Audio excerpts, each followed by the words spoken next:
ఇంకా చివరిది సమత్వం సిద్ధి, సిద్ధి సమోభూత్వ సమత్వం యోగా ఉచ్యతే.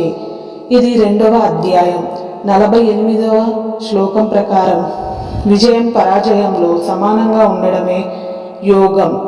అయితే భగవంతుడు మనకి ఇచ్చిన గొప్ప బోధనల్లో ఒకటి సమత్వం. మన జీవితంలో ఎదుర్కొనే విజయాలు అపజయాలు రెండూ ఒకేలా స్వీకరించాలి.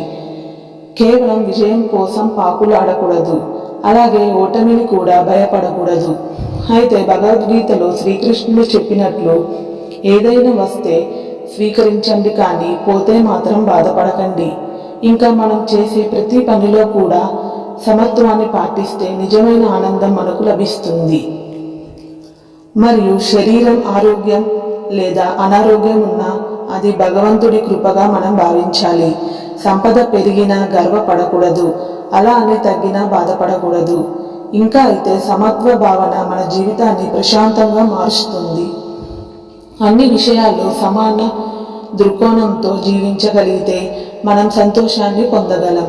ఇంకా చివరిగా మనం తెలుసుకోవాల్సింది ఏంటంటే, శ్రీకృష్ణుడు భగవద్గీత బోధనలో మన జీవితాన్ని నేటికి కూడా మార్గదర్శనం చేస్తాయి.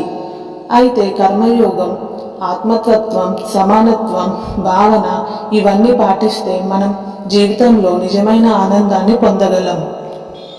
భగవద్గీతను మన రోజువారీ జీవితంలో చేర్చుకొని ధర్మ మార్గంలో నడవాలని ప్రార్థిస్తూ ఈ జ్ఞానాన్ని మీ కుటుంబ సభ్యులకు కూడా తెలియడం కోసం వారికి షేర్ చేయండి.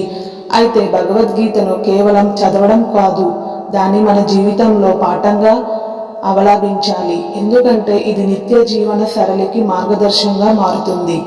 అలాగే ప్రతి ఒక్కరూ ఈ రహస్య బోధనలు తెలుసుకొని తమ జీవితాన్ని సఫలమయంగా చేసుకోవాలి అని కోరుకుందాం. ఈ వీడియోపై మీ ఒపీనియన్ని కామెంట్ చేసి ఇలాంటి మరిన్ని వీడియోస్ కోసం మా ఛానల్ని సబ్స్క్రైబ్ చేయండి.